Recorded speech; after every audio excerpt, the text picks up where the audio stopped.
Everyone's heard that here in the United States we have an obesity epidemic. The National Institute of Health says that 42% of US adults are obese. And that's concerning, but there's another obesity epidemic that's happening that we need to talk about. And I want to call it the epidemic of information obesity.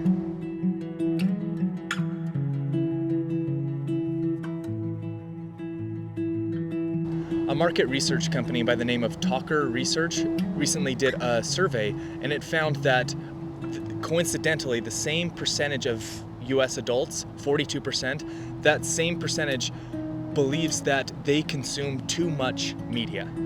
And something like 36% of adults think that this media that they're consuming affects them in a negative way. And I know this on somewhat of a personal level because a couple of years ago I was addicted to podcasts. I don't mean just casually interested, I mean truly addicted. I was subscribed to over 30 shows, and I was watching every single episode that came out, and on a couple of these shows I was going back and listening to archived episodes. For one show in particular, I went back and listened to over 1,500 episodes, and these weren't 30-minute episodes. Some of these were up to 8 hours long. I was obsessed with information. Every free moment of my day, I was listening to podcasts. My earbuds were permanently attached in my ears. I was inhaling information like it was the air that I needed to breathe.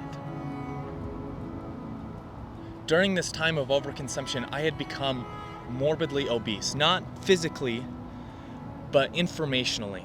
And if you'll allow me to continue this metaphor, I feel like when we pick up our phones, we're lining up to a buffet line.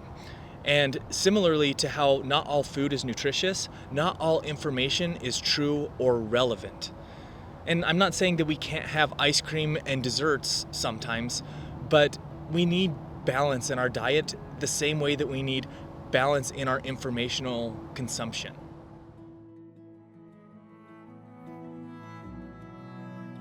And it seems like more often than not, when we line up to that buffet line, when we pick up our phone, we're not jumping into the steak and broccoli and asparagus and healthy foods. We're picking the desserts. We're picking the highly processed foods that have almost no nutritional value.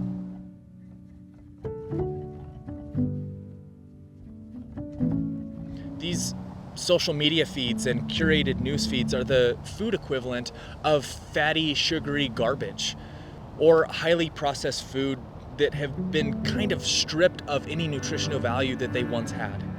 We are once again choosing convenience over actual nutritional or informational value.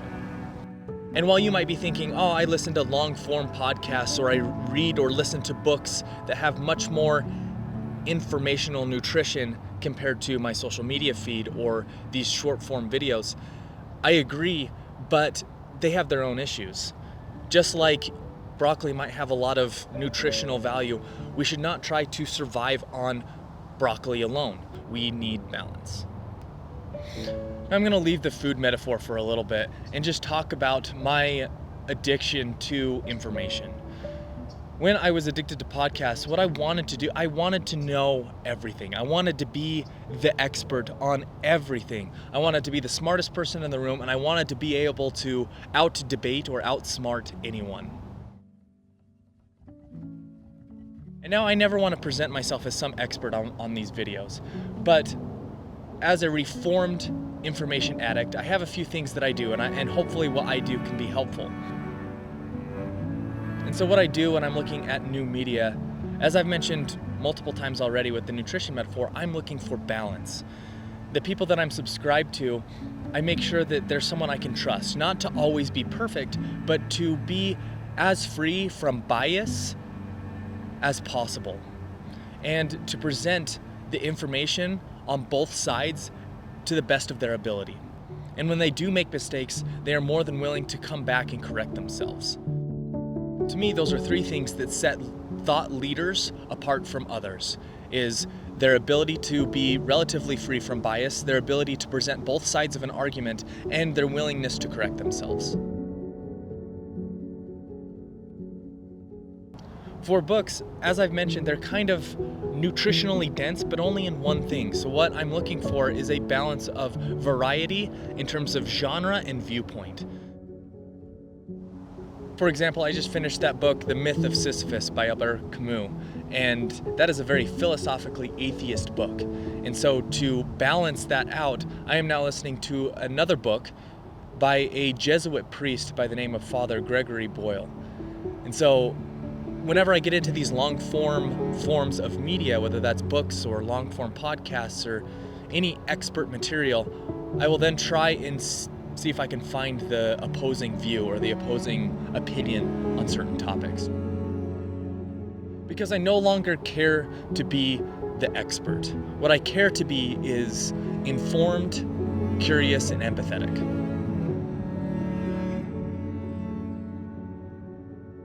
And so after years of just allowing my podcast feed to dictate the kind of information that I was getting, I am a little bit more conscious and intentional about the information that I consume. And so I have a few questions that I try and ask myself just to touch base on what kind of information that I'm consuming. 3 of those questions are, am I seeking content to just confirm something I already believe?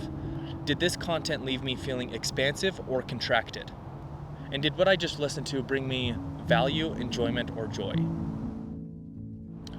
Those questions help me stay more intentional about the media that I'm consuming, because when I was in that insatiable information overload, it was usually just one-sided. I was not getting any balance. I wasn't getting balance in terms of the kind of media I was producing, and I wasn't getting balance in the viewpoints that I was consuming. I was consuming all on one side. And so, as I've mentioned multiple times already, what I'm looking for is balance. Balance in viewpoints, but as I haven't mentioned yet, I'm also looking for balance in terms of noise and silence. Because breaking free from information overload is both about quantity, the amount of information you're bringing in, and also the quality of information you're bringing in. But as always, I am not an expert. I really just hope this was interesting or thought-provoking for you. And if you've had any experience with information overconsumption, I'd love to know what you've done to combat this epidemic that we are all kind of experiencing. So anyways, if this was interesting, stick around. I'll catch you in the next video.